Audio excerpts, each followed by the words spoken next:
Assalamualaikum warahmatullahi wabarakatuh. Waalaikumsalam warahmatullahi wabarakatuh. Bismillahirrahmanirrahim.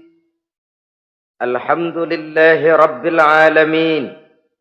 Wassalatu wassalamu ala ashrafil anbiya'i wal mursalin, imamil muttaqin, sayyidil ghurril muhajjalin, sayyidina wa maulana Muhammadin wa ala alihi wa ashabihil mujahidin at-tahirin, amma ba'du. Saudara-saudara kaum muslimin rahimakumullah. Dalam kehidupan ini, pada satu sisi memang kita harus melaksanakan berbagai kegiatan amal ibadah. Tetapi pada sisi lain, kita juga harus menjaga jangan sampai amal ibadah yang sudah kita kerjakan itu dihancurkan oleh sikap kita sendiri. Bahwa kita sudah sholat, alhamdulillah. Bahwa kita sudah zakat dan memberikan sedekah, syukur. Bahwa kita sudah melaksanakan ibadah haji, thayyib. Apakah dengan demikian amal kita sudah menjadi banyak? Nanti dulu. Jangan berbangga hati dan puas diri. Pada kesempatan yang berbahagia ini, saya ingin menyampaikan satu hadis yang diriwayatkan oleh Imam Ad-Dailami, di mana Rasulullah sallallahu alaihi wasallam pernah bersabda, "Sittatu asya'in tuhbitul a'mal." Ada 6 perkara yang bisa menghancurkan amal yang sudah kita kerjakan. Salat yang sudah kita kerjakan itu, zakat yang sudah kita bayarkan itu, haji yang sudah kita tunaikan itu, bisa dihancurkan oleh 6 perkara ini. Nanti di akhirat, pada saat setiap orang menunggu pahala dari ganjaran amal yang ia kerjakan di dunia ini, kita menanti dan menanti, ya Rabb, mana amal kebaikan saya? Mana pahala kebajikan yang saya lakukan? Hasilnya tidak ada. Amal yang kita kerjakan dihancurkan oleh sifat-sifat yang akan kita kemukakan pada pertemuan kali ini. Yang pertama yang bisa menghancurkan amal adalah al-istighalu bi'uyubil khalqi. Orang yang terlalu sibuk mencari-cari aib dan kekurangan pada diri orang lain. Habis waktunya hanya untuk mengorek-ngorek celah orang, sementara ia lupa pada aib dan celak dirinya sendiri. Sifat seperti ini menghancurkan amal yang sudah kita kerjakan. Sedangkan baginda Nabi mengajarkan, tuba liman syaghalahu aibuhu an uyubin nas. Beruntunglah orang yang kekurangan pada dirinya menyebabkan dia sibuk sampai ia tidak sempat mencari-cari aib dan kekurangan pada diri orang lain. Saudara-saudara kaum muslimin rahimakumullah. Sibuk mencari aib orang tentu bukan dengan tujuan positif. Latar belakangnya kadang-kadang karena jealous, karena hasud, kecemburuan sosial. Sore, pagi, siang, malam kita korek-korek kesalahan orang dengan target hancur martabatnya, jatuh kehormatan dirinya, hilang nama baiknya, dilupakan dan terisolir dari tengah-tengah masyarakat. Perbuatan yang demikian sungguh terlalu amat sangat kejam. Salat kita, puasa kita, haji kita bisa dihancurkan jikalau kita terlalu sibuk mencari-cari aib orang lain. Muslim dengan muslim itu bersaudara. Kalau kita menganggap muslim yang lain adalah saudara kita, maka aibnya adalah aib kita, kekurangannya juga adalah kekurangan kita. Pada saat kita melihat pada dirinya terdapat kekurangan, tugas kitalah menutupi. Ini yang dijamin oleh Nabi, man satara musliman satarahullahu fid dunya wal akhirah. Siapa yang menutupi aib dan celah orang-orang beriman, Allah akan menutupi aib dan celaknya di hari akhirat nanti. Zaman sekarang, zaman gosip. Zaman sekarang, zaman isu. Sehingga hal yang 1 meter pun dapat jadi 5 meter. Yang 5 meter dapat saja menjadi 10 meter. Kita sibuk membumbui hal-hal yang kita tidak tahu duduk perkara yang sebenarnya. Bahkan lebih celaka, kadang-kadang kita malah sok tahu. Memberikan vonis dari sudut pandang kita sendiri. Adalah tidak bijaksana jika kita mengukur baju orang lain dengan badan sendiri. Baju orang lain kita ukur pakai badan kita. Tentu saja enggak pas. Begitulah. Terlalu sibuk mencari-cari aib orang lain, menghancurkan amal ibadah yang sudah kita kerjakan. Na'udzubillah, summa na'udzubillah. Kadang-kadang hadir majelis taklim di pengajian. Ngaji setengah jam, ngomongin orang 2 jam setengah. Tekor, defisit, belum bergeser dari majelis taklim. Ini kan penyakit rohani. Di mana kedudukan kita antara sesama muslim bagaikan satu tubuh. Kalau yang satu sakit, yang lain ikut merasakan sakit. Yang satu terhina, yang lain ikut merasakan terhina. Jadi pada saat kita melihat aib orang lain, kita ceritakan di mana-mana, kita bongkar di mana-mana. Tentu satu hal yang jelas, kita tidak senang kepada orang itu. Kita tidak senang kepada orang itu. Dan kalau sudah tidak senang, maka fungsi persaudaraan bisa berubah menjadi permusuhan. Oleh sebab itu, kalau ada 2 orang berselisih, boleh kita bohong untuk mendamaikan 2 orang tadi. Misalnya si A sama si B berantem nih, jengkel, marah-marahan. Saudara datang ke rumah si A. A, saya dengar kamu lagi marahan sama B. Iya itu si B, kurang ajar. Bangsat, bajingan, tengik. Pokoknya kalau ketemu, awas. Ah, saya kira sih enggak begitu. A, tadi saya ketemu B, dia bilang malah kangen sama sampean. Dia pengen ketemu. Ingat masa lalu zaman sebantal berdua, sebatang rokok berdua. Dia kangen pengen ketemu. Padahal si B enggak ngomong apa-apa sama saya. Saya olah sedemikian rupa sampai si A tenang. A tenang, saya datang ke rumah B. B, katanya kamu lagi marahan sama si A. Iya tuh A, kunyuk, monyet. Udahlah, pokoknya kalau ketemu dia saya hantam habis. Ah, barusan saya ketemu si A, dia bilang pengen ketemu ente. Pengen ngobrol kayak dulu, mengembalikan keharmonisan yang hilang, mengembalikan kehangatan persaudaraan yang lenyap. Si A tenang, si B adem. Kenapa? Karena bohong saya. Kesana saya ademin, kesini saya ademin. Jenis bohong seperti ini berpahala. Kenapa? Tujuannya mendamaikan orang yang sedang berselisih. Tapi kan orang bermental seperti ini jarang. Yang banyak kan tukang kompor sekarang. Kalau angetin sini, angetin, murub deh. Datang sama A, lu marahan sama B. Iya, gue kesel banget sama B. Emang? Wow. Diemang-emangin. Oh, udah dah, pokoknya gue mah kalau jadi elo takut sama si B, gue buka celana, gue pakai rok deh. Si A panas. A panas, datang ke rumah B. Komporin lagi. Dua-duanya panas, koslet, terjadi perkelahian. Biang iblisnya tukang kompornya. Sampai untuk mendamaikan 2 orang yang berselisih. Diizinkan berdusta. Kenapa? Prinsip Islam itu islah. Mencari jalan damai. Bukan mengeruhkan suasana. Inilah realitas di tengah-tengah masyarakat. Enakan ngomporin daripada nyiramin. Enakan manasin daripada mendamaikan 2 orang yang sedang berselisih. Apalagi kalau kita punya kepentingan. Main nimbrung aja kayak toge.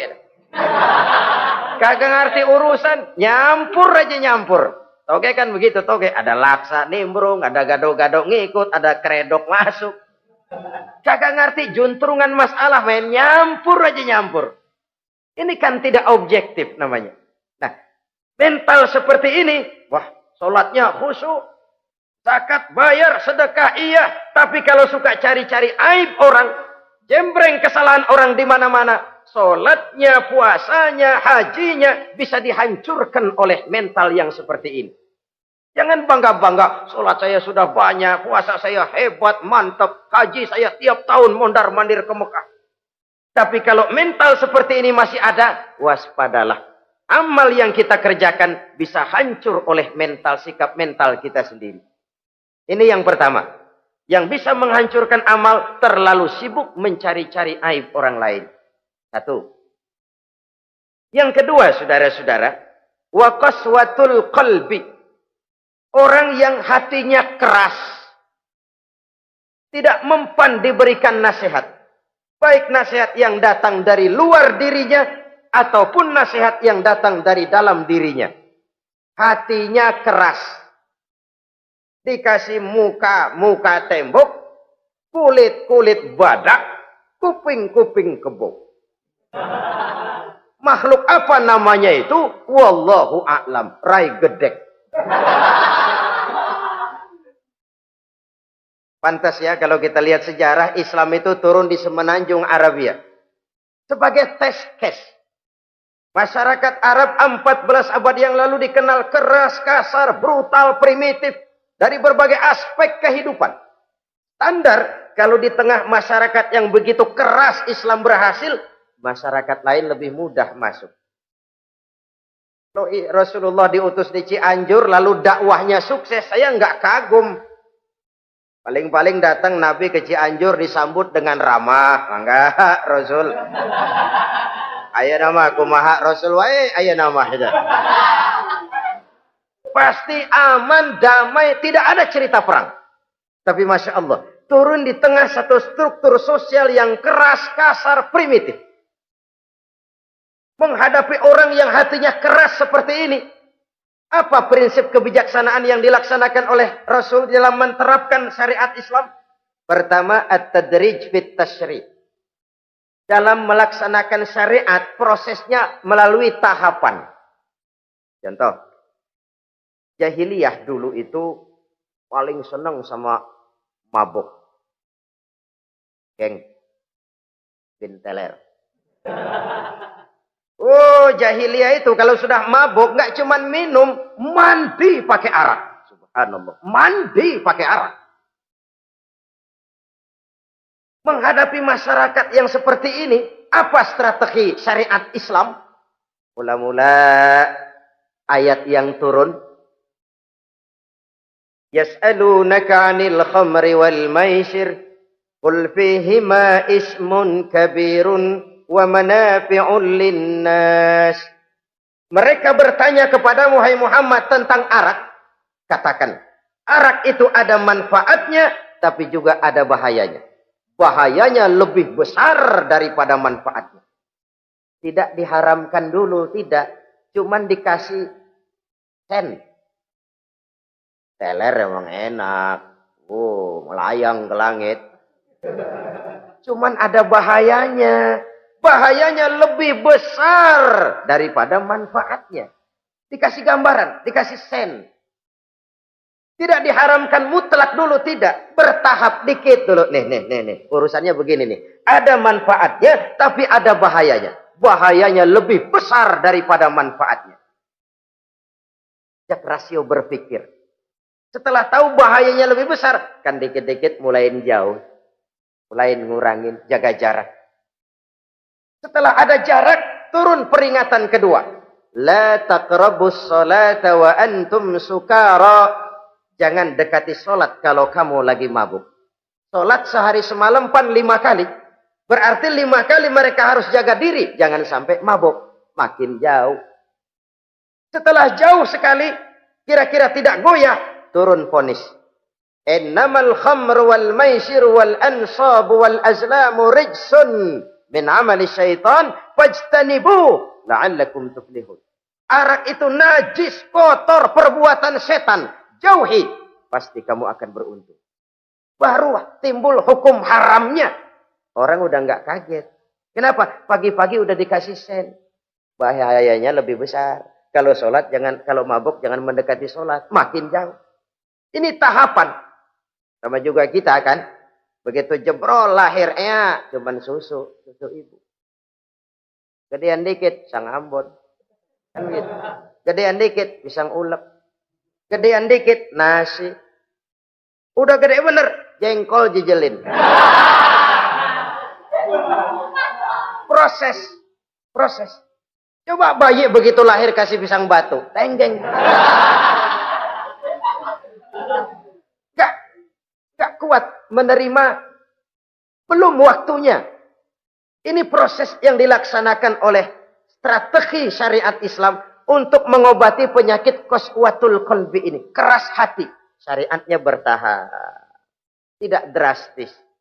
Tidak kalau sudah begitu ya mesti begitu. Tidak. Konsep kedua, taklilut takalif, menyedikitkan beban. Coba kita lihat, seluruh konsep agama, kalau kemampuan melaksanakan perintah berkurang, stressing perintahnya ikut turun. Angkat tuh beras 100 kilo. Nggak kuat pak, 30 kilo dulu deh. Ntar balik lagi, lama-lama juga habis. Ini konsep untuk mengobati qaswatul qalbi. Bertahap. Semua perintah agama itu begitu. La yukallifullahu nafsan illa wus'aha. Allah tidak memberikan beban kecuali sesuai dengan kemampuan yang dimiliki oleh seseorang. Kalau kemampuan melaksanakan perintah berkurang, stres perintahnya juga ikut menurun. Salat wajib diri. Kalau mampu. Gak bisa pak salat berdiri. Salat dengan berbaring. Kalau mampu. Berbaring gak bisa pak. Pinggang kurap. Salat pakai isyarat. Kalau mampu pakai isyarat tidak bisa. Dalam hati setiap kemampuan melaksanakan perintah berkurang, stres perintahnya juga menurun. Taklilut takalif ini juga salah satu strategi mengantisipasi kerasnya hati. Nah. Konsep yang ketiga dari syariat, al-musawat bainan nas fi takalifil ahkam. Persamaan terhadap manusia di dalam berhadapan dengan hukum Allah. Kadang orang yang hatinya keras itu, logikanya jalan, ngukur suasana. Gimana sih lu? Menggerib kagak mau ke masjid? No, yang Pak Haji masih di perapatan. Yang Pak Haji disebut. Itu kan cenderung orang begitu. Kalau dia nyolong ayam, dia tunjuk orang yang nyolong kambing. Ini apologi namanya. Kenapa lo nyolong ayam? No, yang maling kambing urusin, gedean.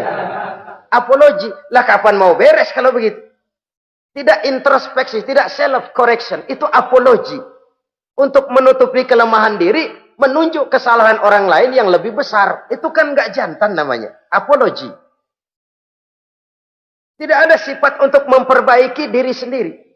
Karena kecenderungan ini ada, Islam menutupi itu. Dengan apa? Semua manusia sama dalam berhadapan dengan hukum Allah.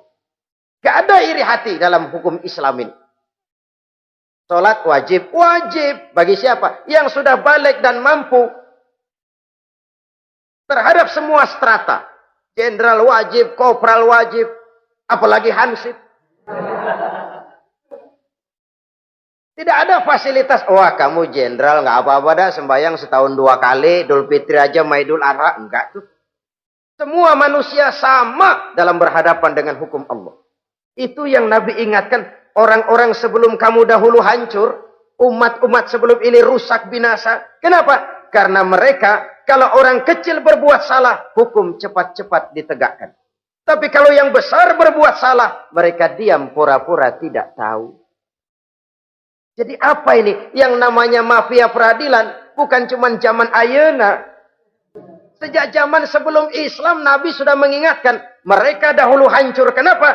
Kalau orang kecil berbuat salah, hukum buru-buru ditegakkan. Rame-rame dikeroyokin. Giliran yang gede berbuat salah, diam pura-pura enggak tahu. Hukum pakai pandang bulu. Saudara-saudara kaum muslimin rahimakumullah. Oleh karena itu orang yang keras hati itu bisa merusak amalnya sendiri. Enggak mempan nasihat, rai gedek, muka-muka cuek. Baik nasihat yang dari luar maupun nasihat yang dari dalam enggak mempan. Kan dalam hidup ini ada nasihat dari luar, dari orang lain, bisa dari fenomena kehidupan. Ini juga nasihat. Oh, dia itu kaya tapi pelit. Hatinya begitu ya. Katanya menteleng. Itu kan nasihat. Itu kan nasihat. Oh, dia waktu berkuasa tapi zalim, matinya begitu. Perutnya pancung.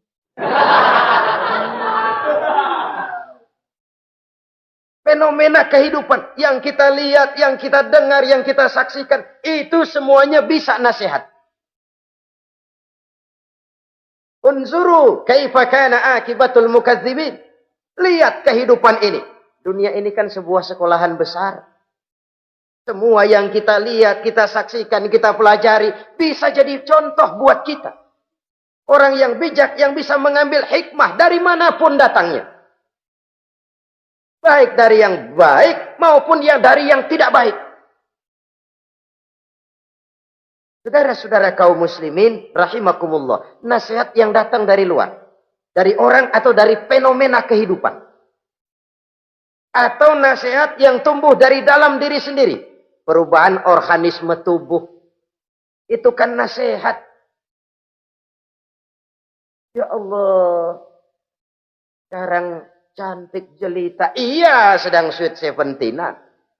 Rambutnya hitam, ikal berderai. Iya, semua memuja, memuji.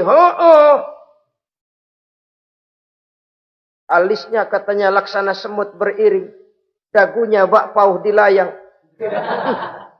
Kalau dia senyum, semua orang terpesona. Sekarang 50 tahun yang akan datang, coba senyum, kabur orang. Fenomena kehidupan. Apa yang tidak berakhir? Kenapa harus keras hati? Kita kata kita berkuasa, berapa hari kita punya jabatan? Kita kata kita kaya, berapa banyak harta kita? Kita kata kita alim, kita tahu. Apa yang kita tahu dari semesta jagat raya ini? Lalu apa yang tidak berakhir? Korun yang katanya kaya, mati itu. Fir'aun yang katanya gagah, mati. Napoleon Bonaparte, the Lion of Europe, singa daratan Eropa, mati. Saking matinya, mati.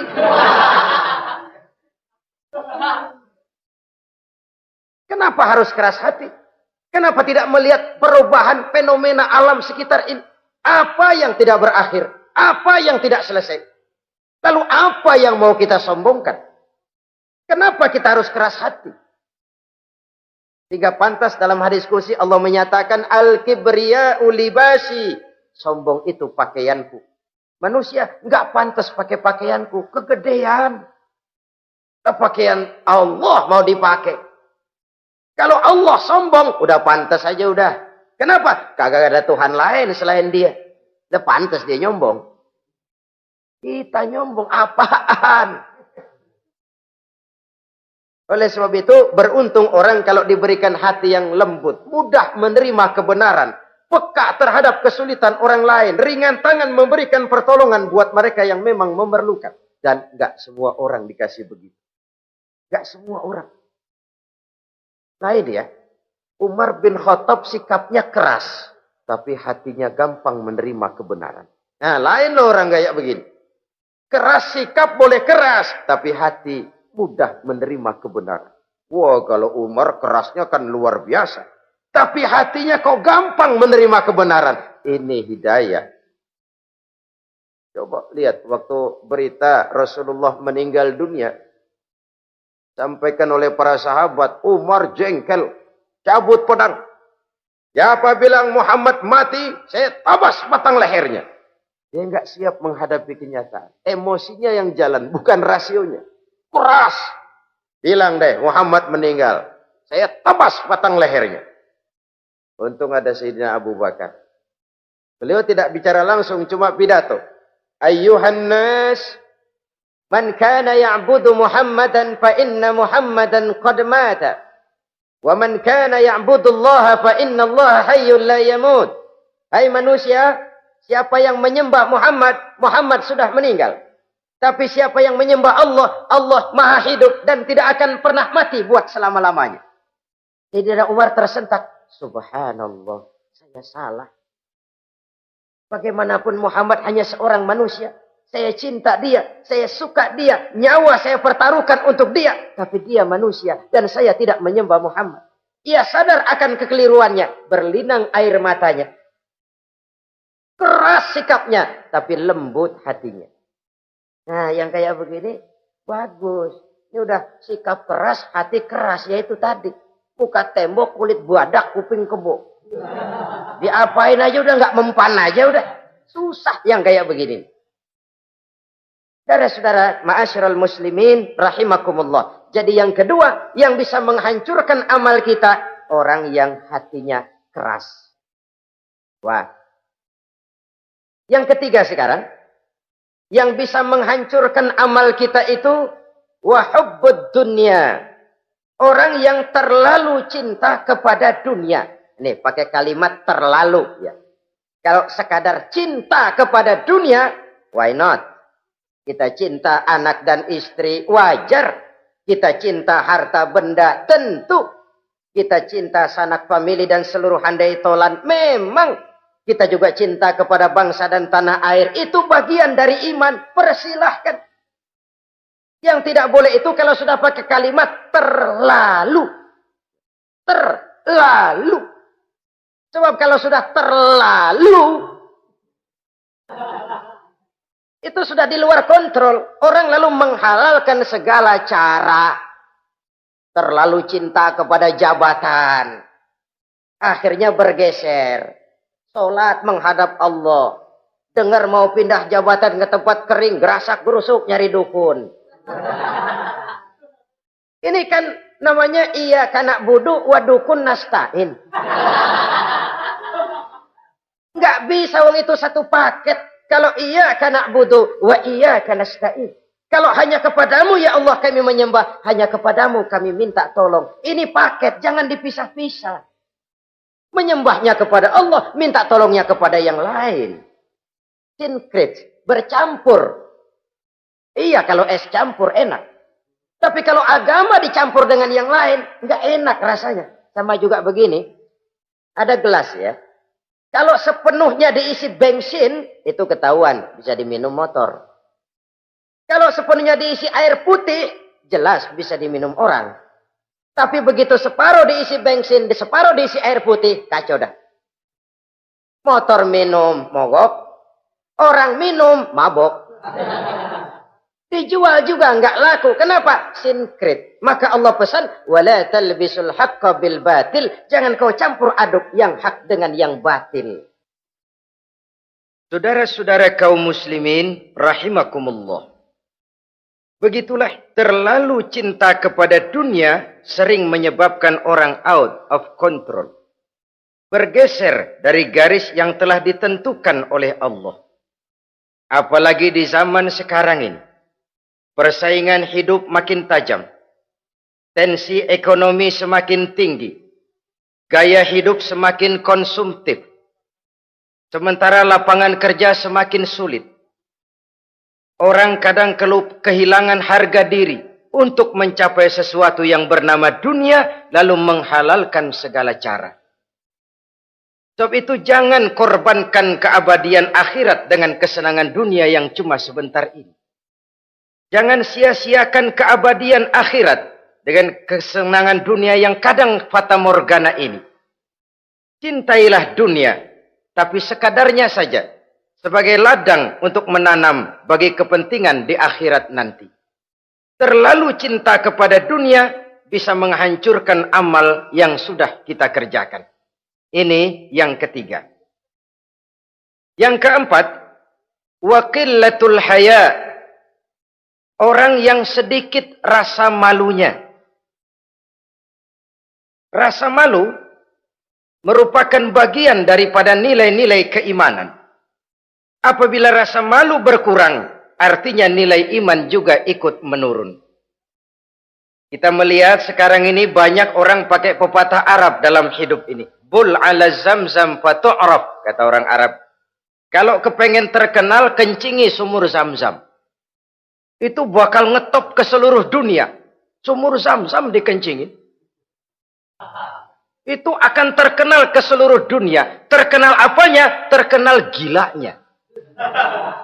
Jadi apa maksud pepatah ini? Kalau pengen cepat terkenal, bikin yang aneh-aneh. Yang orang lain nggak kerjain, kerjain. Yang orang lain nggak pakai, pakai. Nanti kan aneh, dilihat orang. Kalau dilihat orang kan cepat ngetop. Pantas apa tidak nomor 18. Yang penting terkenal aja dulu dah. Artinya apa? Rasa malu dikuburin. Rasa malu disingkirin. Kalau sudah sedikit rasa malu, tidak terhalang melakukan perbuatan-perbuatan yang negatif. Satu contoh. Tujuan utama diperintahkan berpakaian, itu kan menutup aurat. Tapi Rasul pernah mengatakan, satu saat nanti akan muncul perempuan, nisa'un, kasiyat, ariyat, ma'ilat, mumilat, ru'usuhunna ka'asnimatil bukhtil ma'ilat.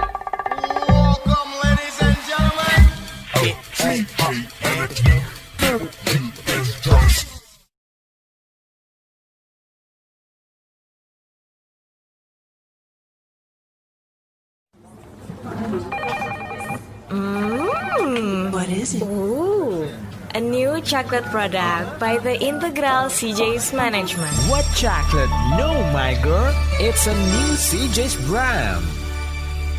Kepalanya ditata begitu rupa persis kayak punggung onta. Itu rambut lagu apa tahu deh.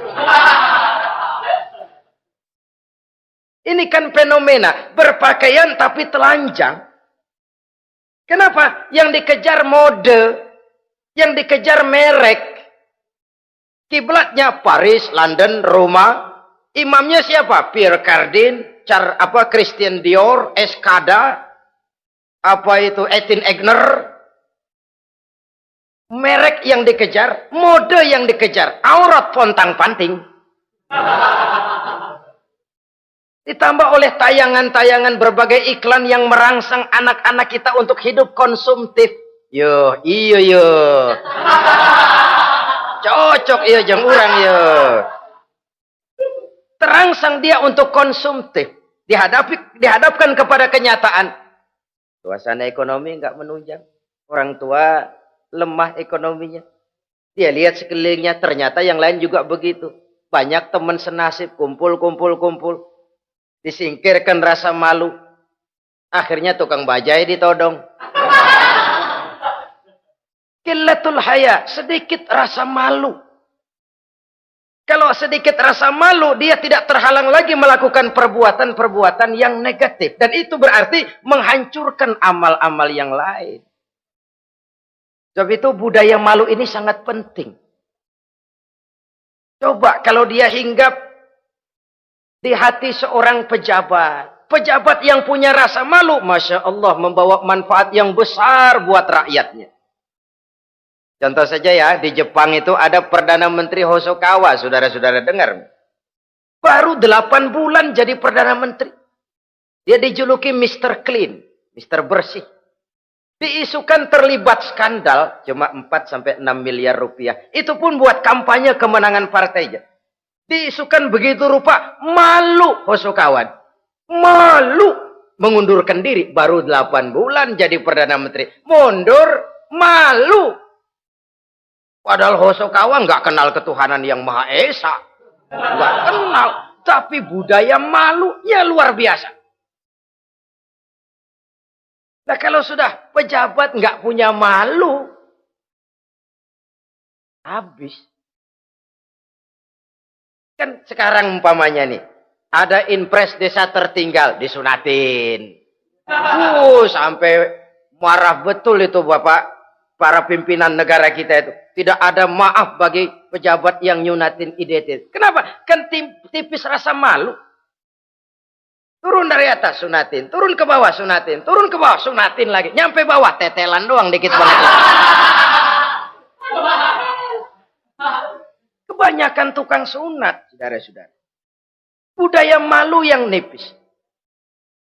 Orang kaya kalau punya budaya malu. Bawa rahmat bagi lingkungannya. Ulama kalau punya rasa malu. Nggak jual ayat menghalalkan yang haram, mengharamkan yang halal. Bagaimana Kiai? Haram! Karena belum dapat bagian. Begitu dapat jatah, haram dikit dah. Kiamat umat kalau sudah kayak begini. Budaya malu di segala strata sekarang ini menipis. Dan itu tentu berangkat dari kualitas keimanan. Ini yang perlu dipompa ke permukaan. Dan dilematis memang sering terjadi. Satu contoh, pada satu sisi kita menggalakkan proyek pariwisata. It's okay, kita perlu devisa. Tapi pada sisi lain kita harus menjaga nilai-nilai luhur dari budaya bangsa kita. Jangan sampai kemasukan wisata mancanegara, lalu budaya mereka yang tidak sesuai juga ikut kita serap. Boleh masuk ke Indonesia, pakaian seenaknya. Dia mau udah pantas aja udah. Perempuan ayab-ayaban ke pasar pakai kutang doang. Boleh, pantas aja. Bocah kita ayab-ayaban ke pasar pakai kaos kutang, perempuan mana panok melulu.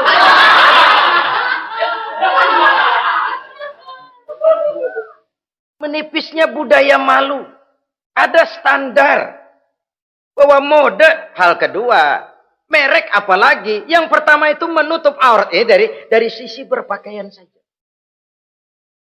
Kalau anak-anak kita diracuni oleh yang namanya mode, diracuni oleh yang namanya merek, dia akan terbuai hidup dalam alam kepalsuan.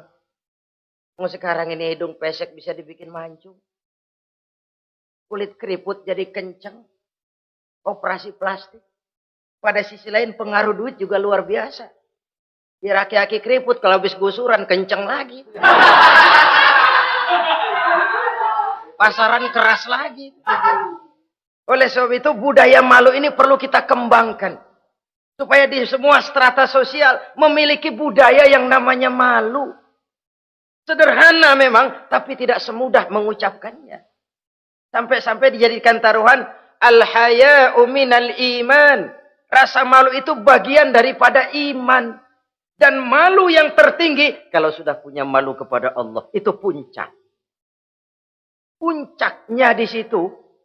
Kalau cuma malu sama mertua, ngaling aja dikit, dia kagak tahu deh. Kalau cuma malu kepada petugas keamanan, terlalu banyak tempat yang mereka nggak lihat. Tapi kalau sudah budaya malu kepada Allah, tidak sejengkal tanah pun terhalang dari pengetahuan Allah. Ini nantinya juga punya pengaruh sosial. Sosial kontrol sekarang juga sudah renggang. Dulu kalau ada hal yang dianggap aib, satu kampung tahu. Malunya selebar awak. Sekarang budaya hidup sudah individualis. Tetangga mau apa kayak cuek aja udah. Akhirnya orang anteng. Lah nggak apa-apa ini dah tenang aja dah besok begitu aja lagi. Sosial kontrol juga sudah agak renggang sekarang ini. Kalau dulu orang punya rasa sosial kontrol yang begitu dekat. Oleh sebab itu, budaya malu merupakan bagian daripada iman. Orang yang sedikit rasa malunya bisa lepas kontrol. Kalau dia sudah lepas kontrol, dia bisa melakukan hal-hal yang merusak amal perbuatannya sendiri. Oleh karena itu, pada pertemuan kali ini, saya juga mengajak, mari kita tumbuh kembangkan budaya malu ini. Saudara-saudara kaum muslimin, rahimakumullah. Yang kelima, yang bisa menghancurkan amal kita, watulul amal. Orang yang terlalu panjang angan-angannya. Hidup dalam bayangan. Kakinya tercabut dari alam realitas. Mengharap burung terbang tinggi, tapi punai di tangan cepat-cepat dilepas. Akhirnya burung di tangan terlepas, punai juga tidak datang. Terlalu panjang angan-angan. Hidup cuma nunggu keajaiban. Yang diwiridin jikalau. Orang sudah kemana-mana dia masih anteng. Jikalau andai kata umpama misalnya. Islam bukan agama orang pemalas yang selesai sholat lalu berpangku tangan. Ada orang yang cuma sujud saja rezekinya mengalir. Ada. Ada orang yang cuma munajat di keheningan malam. Rezekinya mengucur. Ada. Tapi kan bukan kelas kita. Itu kelas antara dia dengan Allah tidak ada jarak lagi. Orang-orang yang batinnya bersih. Doanya didengar. Permohonannya dikabulkan. Permintaannya cash. Kalau kita bisa bayang cuma nadah doang. Nggak mau usaha. Paling banter orang undang tahlil kita. sebesek campur geretan udah. Kita ini tahap yang bekerja, berusaha, berdoa, tawakal. Pernah dalam satu sholat Jumat Rasulullah di masjid, ada seorang sahabat Badui datang dari pedalaman mau sholat Jumat, turun dari onta cepat-cepat masuk ke masjid. Ditegur oleh Rasul, ontamu sudah kamu ikat? Belum ya Rasul. Kenapa? Saya tawakal kepada Allah. Marah Rasul. Keluar. Ikat ontamu. Masuk lagi ke masjid. Baru tawakal.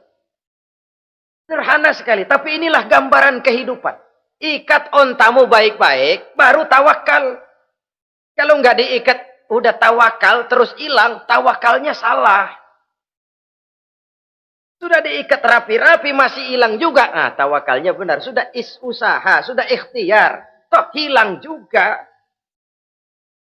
Gambarannya sederhana. Ikat ontamu baik-baik. Lalu masuk ke masjid. Barulah engkau bertawakal. Jangan onta dibiarin keliaran. Lalu tawakal. Tawakalnya yang salah. Saudara-saudara kaum muslimin. Rahimakumullah. Islam mengajarkan keseimbangan. Kita wajib berusaha. Tapi tidak wajib untuk berhasil. Hasil itu hak prerogatifnya Allah. Berusahalah sebagaimana harusnya di satu sisi. Tapi minta tolonglah kepada Allah di sisi lain. Ada keseimbangan. Orang yang terlalu panjang angan-angannya biasanya malas bekerja. Terangsang ngejar kerjaan yang gede, yang kecil kagak dikerjain. Akhirnya yang kecil lewat, yang gede kagak datang. Padahal rezeki itu kan yang penting mudawamahnya ya, rutinnya. Biar banyak tapi begitu sekali datang banyak, begitu stop 10 tahun kagak datang terus. Sengsara juga. Yang penting mudawamah, continue-nya itu. Biarin duit sih banyak, asal rutin aja. Gak apa-apa. Tulul amal, terlalu panjang angan-angan. Hidup di alam bayangan. Terlepas kaki dari akar kenyataan. Hidup ini kan kenyataan, harus dihadapi secara nyata. Islam ini agama yang wajar, hiduplah secara wajar. Jangan melakukan sesuatu yang memang bukan makom kita di situ. Artinya apa? Kalau memang kita cangkir, lalu minta air seember, kan lebihnya mubazir. Cangkir, minta air diisiin seember. Buat apa lebihnya? Bukan makom kita. Jangan tercabut dari akar kenyataan. Siapa sih kita ini? Jangan ibadah baru ala kadarnya, sikap udah kayak wali. Iyalah kalau wali cuma sujud, permohonannya makbul. Kenapa? Dia dengan Allah itu nggak ada jarak. Kita, lapisan dosa kita yang bikin jarak. Makanya sering dijelaskan ya. Kalau ada hadis, siapa yang baca Bismillahirrahmanirrahim, dia lewat di atas air, beku itu air, dia bisa jalan di atas air. Bismillah saja bisa jalan di air. Tapi kan soalnya kemudian, Bismillahnya orang yang bagaimana? Model kita, maaf lah, 1000 kali baca Bismillah, lewat di empang, tenggelam kita. Bukan Bismillahnya yang lain. Yang baca mentalnya, pribadinya yang lain. Makom kita belum di situ. Kalau memang makom kita masih harus berusaha, berusaha. Bahwa nanti Allah berikan rizki lewat jalan yang tidak kita sangka-sangka. Itu sih urusan Allah. Itu sih haknya Allah. Tapi urusan kita harus berusaha sebagaimana harusnya kita berusaha. Ya, emang jodoh dari Tuhan, apanya pakai nyari, dan ntar juga aja datang. Datang cuma nenek-nenek kali.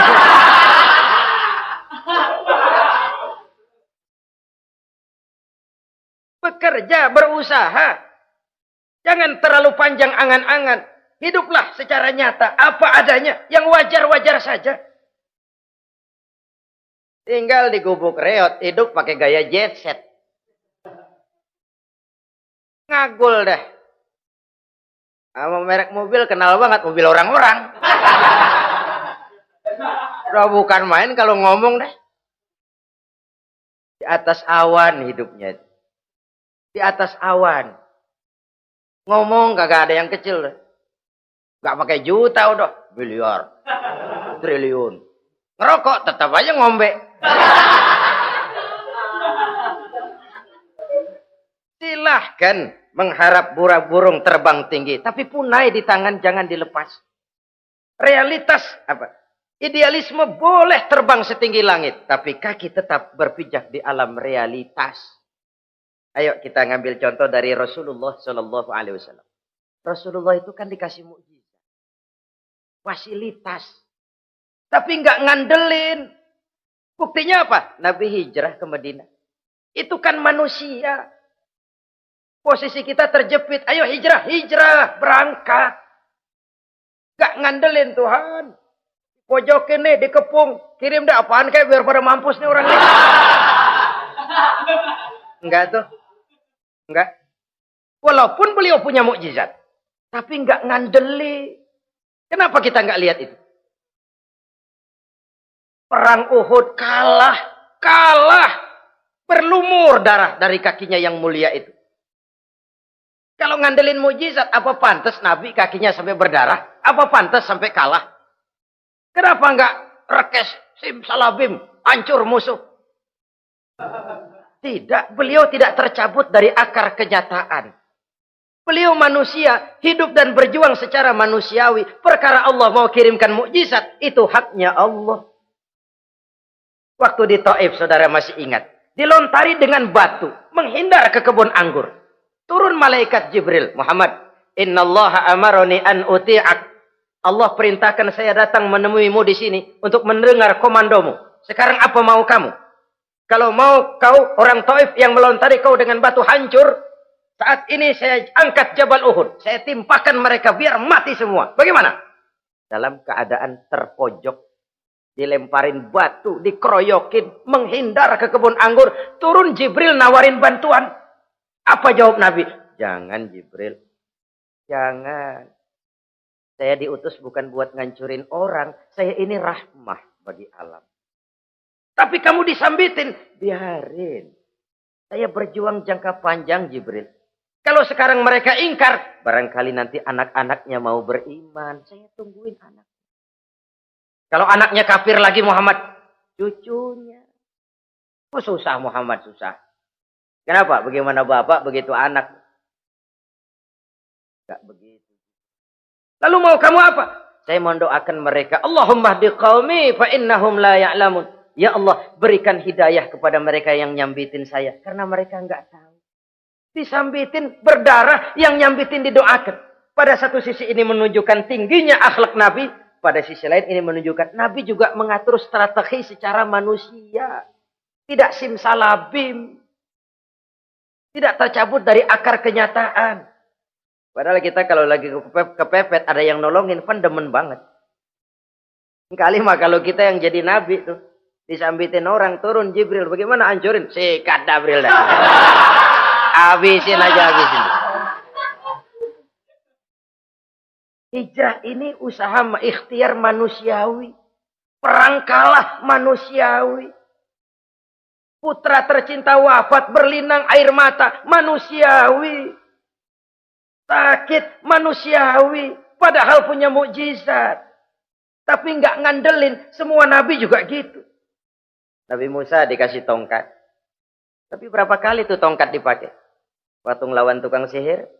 Waktu nyebrang di Lautan Merah. Itu aja. Selebihnya Nabi Musa berjuang secara manusia, berusaha. Gak mentang-mentang punya mukjizat tongkat, tiap dapat kesulitan, awas tongkat.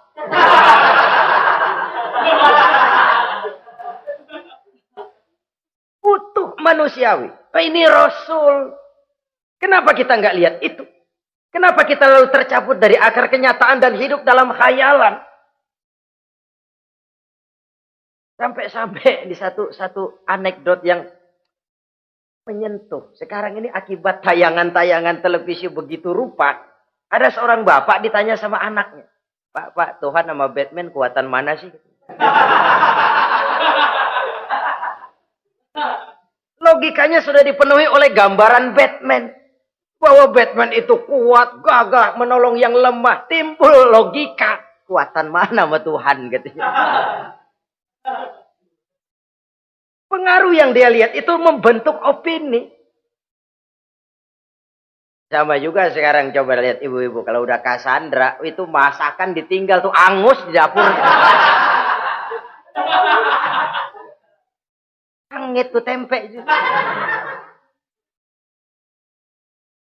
Saudara-saudara kaum muslimin, rahimakumullah. Begitulah yang kelima, yang bisa menghancurkan amal kalau orang terlalu panjang angan-angan. Hiduplah secara wajar karena Islam memang agama yang wajar. Jangan melakukan sesuatu yang memang bukan makom kita di situ. Jangan melakukan sesuatu yang memang bukan posisi kita di situ. Kullun ya'mal ala syakilatih. Jangan minta ayam menggonggong. Jangan minta kambing mengeong. Bukan bagiannya. Bukan bidangnya. Sama juga orang ngomong, apaan mubalik kerjanya ngomong doang. Sekarang kan zaman pembangunan. Mana ada mubalik ngurus irigasi. Nah, kalau mau balik ngurus irigasi, apa lurah mau ngajar fikih? Jangan tercabut dari akar kenyataan. Toh prinsip modern saja mengajarkan the right man on the right job, the right man on the right place. Orang harus ditempatkan sesuai dengan bidangnya. Jangan tercabut dari akar kenyataan. Inilah kita dan inilah yang harus kita lakukan. Hidup ini kenyataan, hadapilah secara nyata. Perkara Allah mau membuat yang lain, itu hak prerogatif Allah, bukan urusan kita. Yang terakhir saudara, yang keenam yang bisa menghancurkan amal kita, wa zalimun la yantahi. Perbuatan zalim yang tidak sanggup dihentikan. Zalim kepada Allah, zalim kepada makhluk, atau zalim kepada diri sendiri. Ada orang zalim kepada Allah. Begini banyak nikmat yang diberikan Allah. Nggak sanggup dah kita ngitungnya. Dari bangun tidur sampai tidur lagi nikmat nggak pernah berhenti itu. Bahkan kita tidur sendiri. Sadar nggak kita waktu tidur nggak berdaya? Coba ketika kita ngorok pulas, andai kata kecoa 16 masuk ke kuping kita. Siapa yang mau jagain? Siapa yang mau jagain? Nikmat. Belum pernah nikmat Allah berhenti. Begini banyak nikmat yang diberikan. Dan Allah cuma minta satu. Syukuri nikmat itu. Kalau kamu syukuri, aku tambah. Kalau kamu ingkar, asal tahu saja azabku itu pedih, kata Allah. Orang yang zalim kepada Allah. Orang yang tiap hari memakan nikmat Allah. Tapi enggak pernah mensyukurinya. Akaltum ni'mata rabbikum walam tashkurulah. Kamu makan nikmat Tuhanmu. Tapi enggak pernah kamu bersyukur kepadanya. Itu zalim kepada Allah. Pak, dalam hidup ini kan kita dikasih waktu 24 jam sehari semalam. Sehari semalam, 24 jam. 24 jam itu Allah kan nggak minta semua. 5 waktu saja kau lapor kepadaku. Sholat. Sholat kalau bagus, 10 menit kan. Taruh dah tuh, sholat bagus. Kilat, 5 menit dah. Kilat khusus 2 menit. Cepet dia nggak pakai perangko. Taruhlah yang menengah kita ambil 5 menit. Kalau 5 waktu, 5 kali 25, 5 kali 5 berarti 25 menit untuk lapor. Hei manusia, aku kasih kau hidup 24 jam. 25 menit kau lapor. Banyak yang berat. Padahal sisanya masih 23 jam 35 menit. Buah gambaran ini. Zalim kepada Allah. Padahal zalim kepada Allah yang rugi bukan Allah. Se-ASEAN tidak ada yang sujud. Apa Allah tekor? Apa Allah lalu berhenti jadi Tuhan? Apa Allah lalu jadi lemah? Tidak. Zalim kepada Allah artinya juga zalim kepada diri sendiri. Lalu zalim kepada sesama makhluk. Kadang tidak kita sengaja. Karena itu dalam Islam tidak ada kebebasan mandiri. Ya contohnya ya, kita beli radio. Kita setel di rumah kita sekeras-kerasnya. Terus dalam hati nih, radio gue. Beli gue, pakai duit gue. Gue setel di rumah gue. Sekeras-kerasnya, urusan apa sama orang? Kata kita. Tetangga kita kan boleh juga ngomong begitu. mata gue. Yang ngantuk gue. Gue tidur di kamar gue. Ngapa suara radio lu masuk kemari? Ini kebebasan saya nyetel radio dibatasi oleh kebebasan tetangga saya yang mau tidur. Kalau saya perturutkan nafsu saya sudah zolim kepada dia. Zolim kepada orang lain. Dan yang banyak tidak kita sadari, zolim kepada diri sendiri. Membiarkan diri hanyut dalam munkarat dan tanpa ada usaha untuk menghentikannya. Tidak ada orang yang bisa mencelakakan diri kita terus menerus kalau bukan diri kita sendiri. Tidak ada yang bisa menyelamatkan diri kita kalau bukan kemauan kita yang tinggi untuk menyelamatkannya. Allah sudah ciptakan kita dalam bentuk yang paling mulia. Fi ahsani taqwim. Dari sekian banyak makhluk yang diciptakan Allah, tidak ada yang sekomplit, seindah, secantik manusia. Ini harus dijaga. Jangan posisi yang sudah tinggi ini kita rendahkan sendiri. Fi ahsani taqwim posisi kita. Tapi kita rendahkan, kita kembali asfala safilin. Posisi yang paling rendah, kita zolimi diri kita sendiri. Karena itu, zolim kepada Allah, zolim kepada orang lain, zolim kepada diri sendiri, akarnya sama, mendatangkan kerugian. Dan bisa merusak amal yang sudah kita kerjakan. Oleh karena itu, mari sama-sama kita berusaha. Pada satu sisi kita melaksanakan amal ibadah sebagaimana yang seharusnya, tapi pada sisi lain kita menjaga nilai-nilai ibadah. Jangan sampai hancur oleh perbuatan kita sendiri.